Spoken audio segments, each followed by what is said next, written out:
प्रभु यीशु कहते हैं कि जो मेरे साथ नहीं वह मेरे विरोध में है, और जो मेरे साथ नहीं बटोरता वह बिखेरता है।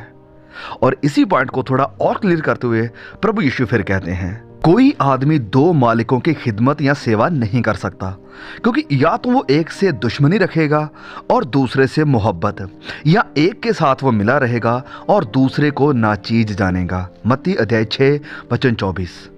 जिंदगी के हर पल में या तो आप मसीह के साथ संगति में हैं या फिर संगति में नहीं हैं, या तो आप इस युद्ध का हिस्सा हैं, या तो आप इस संघर्ष में हैं, युद्ध में हैं, या आप इस युद्ध से बाहर हैं, या तो आप मसीह के साथ बटोर रहे हैं और या फिर बिखेर रहे हैं।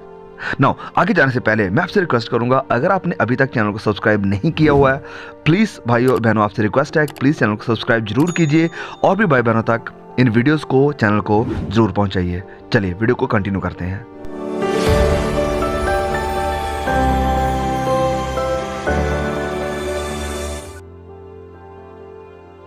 जब कोई योद्धा लड़ाई पर जाता है, जब कोई सिपाही लड़ाई पर जाता है, तो इसलिए कि अपने वरिष्ठ अधिकारी को प्रसन्न करे, तो अपने आप को संसार के कामों में नहीं फंसाता। दूसरा तिमोथियस अध्याय 2 और उसके वचन 4 में ये लिखा है। यहाँ पर वर्ड यूज हुआ है फसाना, और इंग्लिश में इसका मतलब है इंटैंगल्स हिमसेल्फ, जिसको डिफाइन किया जा सकता है कि इतना ज़्यादा इंटरवोवन, इतना ज़्यादा रैप्ड, इतना ज़्यादा ट्विस्टेड, इतना ज़्यादा किसी धागे में घुला मिला कि उससे अलग करना, सीधा करना मुश्किल हो जाए। और यही मतलब है यहाँ इस शब्द फसाने का।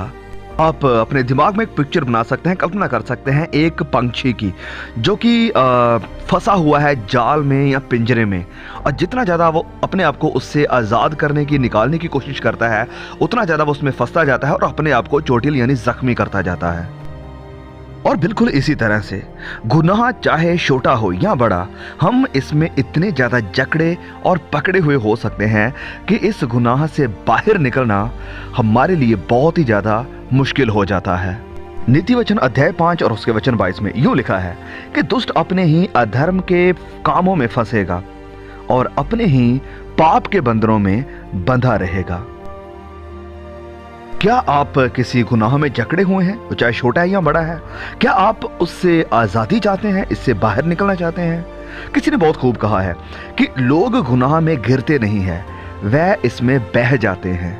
अपने फ्री वक्त में, फ्री टाइम में जब आप उन गतिविधियों को करते हैं या देखते हैं जो कि हार्मलेस तो हैं, उनका कोई नुकसान तो नहीं है, लेकिन आप इंजॉय करना चाहते हैं और एंटरटेन करना चाहते हैं, तो उस वक्त में आपको बहुत ही सावधान रहने की ज़रूरत है, क्योंकि ये सब चीज़ें मछली के पकड़ने के जैसे आपके लिए बेट यानी चारा, प्रलोभन हो सकती हैं। इससे पहले कि आप जान पाएं कि क्या हो रहा है, आप उस चीज़ के गुलाम यानी शिकार हो जाएंगे। हम फंस सकते हैं, हम इंटेंगल्ड हो सकते हैं अपने दिन प्रतिदिन की गतिविधियों में, अगर हम उन्हें अलाउ कर देते हैं हमारे ऊपर जीत पाने के लिए। Now don't get me wrong, मुझे गलत मत समझिए।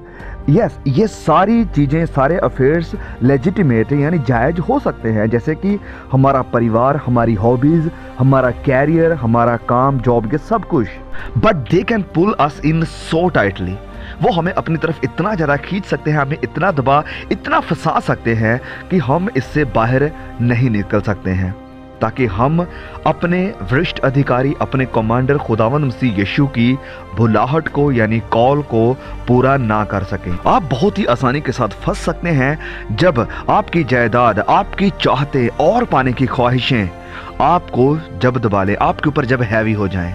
और इससे पहले कि हमें एहसास हो, हमारी आत्माएं, हमारी जानें बड़ी ही चालाकी के साथ गुमराह होकर दूर हो जाएंगी पवित्रताई के रास्ते से, चेला बनने की रास्ते से और प्रभु यीशु मसीह की मोहब्बत से, और हम फंसते चले जाएंगे इस जिंदगी के प्लेजर्स में, पैसा कमाने की दौड़ में, परिवार को चलाने की दौड़ में, कैरियर बनाने की दौड़ में। और ये सब हम सब के साथ एक ना एक बार कहीं ना कहीं हुआ है कि जब हम बहुत ही ज़्यादा ऑब्सेस्ड थे अपने कैरियर को लेकर कि हमारे लिए कुछ और चीज़ या कोई और बात मायने नहीं रखती थी।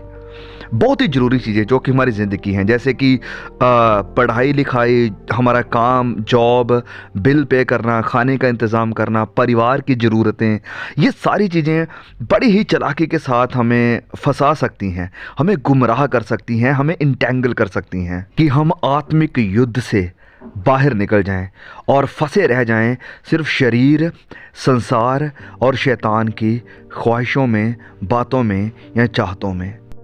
थॉमस गुथरी एक बार कहते हैं कि अगर आप अपने आप को पाते हैं कि आप प्रार्थना को नहीं वरन प्लेजर यानी ऐश प्रस्ती को ज़्यादा प्यार करते हैं, बाइबल को नहीं वरन और किताबों को पढ़ना ज़्यादा पसंद करते हैं, कि आप मसीह संगति को नहीं वरन और संगति के साथ रहना ज़्यादा पसंद करते हैं, प्रभु भोज नहीं वरन किसी और भोज को चाहते हैं, मसीह यीशु को नहीं वरन और इंसान की ज़्यादा चाहते रखते हैं, तो आपको सावधान होना चाहिए, आपको फिक्रमंद होना चाहिए। जवान अपनी चाल को किस उपाय से शुद्ध रखे? भजन लिखने वाला ये कहता है 119 वचन 9 में। देखिए, हमारी दुनिया, ना सिर्फ दुनिया वरन चर्च भी जब मटीरियलिस्टिक और ह्यूमनिस्टिक हो चुका है। मटीरियलिस्टिक मतलब कि जब आप मटीरियल को ही पाना चाहते हैं, ह्यूमनिस्टिक मतलब सारा कुछ इंसान के लिए है, इंसान को ऊपर उठना चाहिए। चर्च भी ये सिखा रहा है कि परमेश्वर आपको बरकत देना चाहता है, परमेश्वर आपको उठाना चाहता है, परमेश्वर आपके लिए हाजिर है, परमेश्वर आपका नौकर है, आप जो उससे मांगो वो मिलेगा, आपका वीज़ा लगाने के लिए तैयार है, आपको सारी बरकतें देने के लिए तैयार है। तो ऐसे कल्चर में, ऐसे समाज में, जबकि अनैतिकता की सारी हदें लोगों ने पार कर दी हैं, जबकि शेम नाम की, शर्म नाम की कोई चीज़ नहीं रही है, तो ऐसे समाज में भजन संहिता लिखने वाला कहता है कि जवान अपनी चाल को कैसे शुद्ध रखेगा।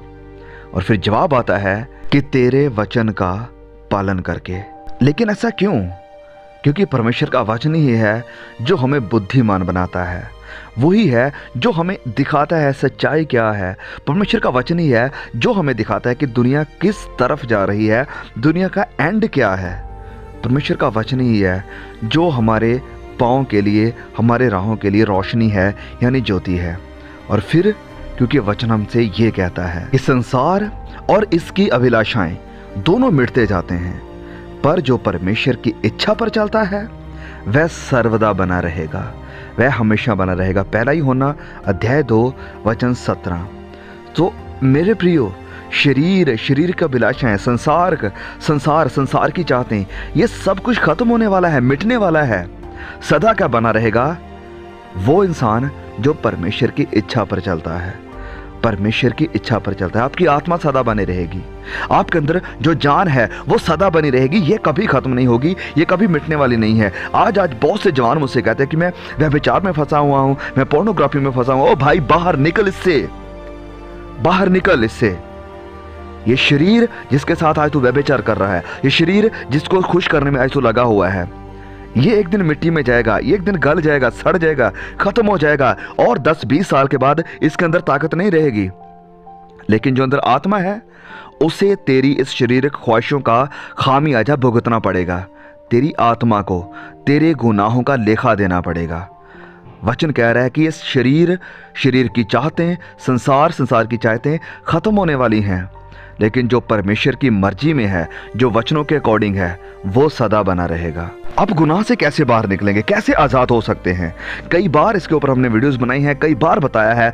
जो इस नए साल के लिए हमने स्पेशल वीडियो बनाया था उसमें भी यही बात करी थी, 5 पॉइंट्स का हमने जिक्र किया था। और भजन लिखने वाला 119 वचन 11 में कहता है कि तेरे वचनों को, तेरे कलाम को मैंने अपने दिल में छिपा कर रखा है, ताकि तेरे खिलाफ, तेरे विरुद्ध मैं गुनाह ना करूं, पाप ना करूं।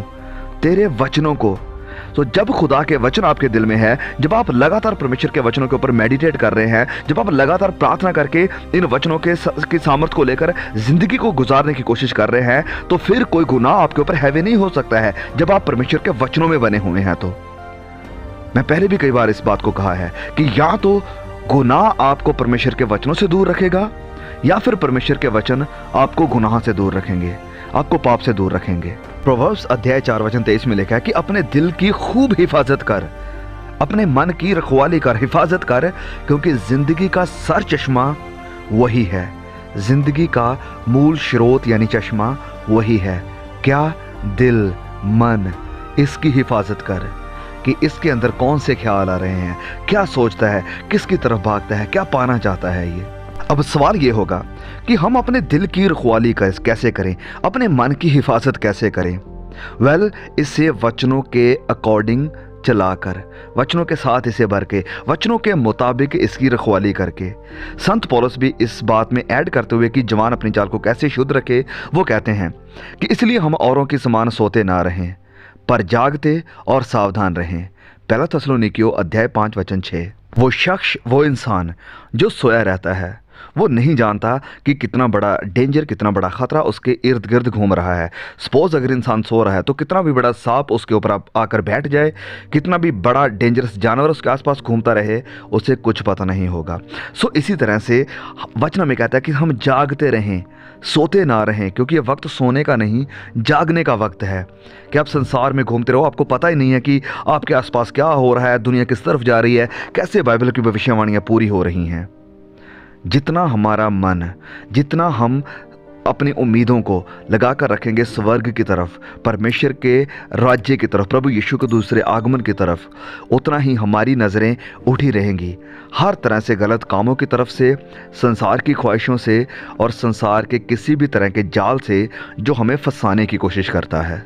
जॉन काल्विन एक बार कहते हैं कि एक मसीही का मन शरीर और संसार की चीज़ों के साथ भरा हुआ नहीं होना चाहिए और ना ही हमारी संतुष्टि इनमें से आनी चाहिए, क्योंकि हमें वरन ऐसे जीना चाहिए कि जैसे किसी भी पल हम इस धरती को छोड़ने वाले हैं। और जिम एलियट कहते हैं, और इनका मैंने ये व्हाट्सएप डीपी भी लगा रखा है अपने, वो कहते हैं कि he is not a fool who gives up what he cannot keep to gain what he cannot loose.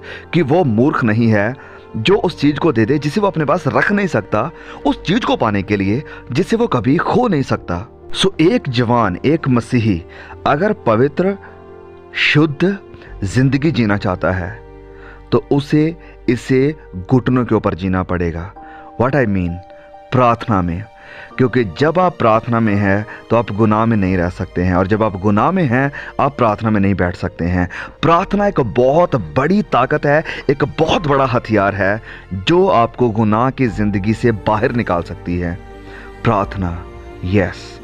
इस संसार की किसी भी चीज़ में, किसी भी इंसान में हमें वो आनंद, वो खुशी, वो सुकून नहीं मिल सकता जो हमें उस वक्त मिलेगा जब हम इन शब्दों को हमारे उद्धारकर्ता प्रभु यीशु मसीह के मुंह से सुनेंगे। Well done my good and faithful servant.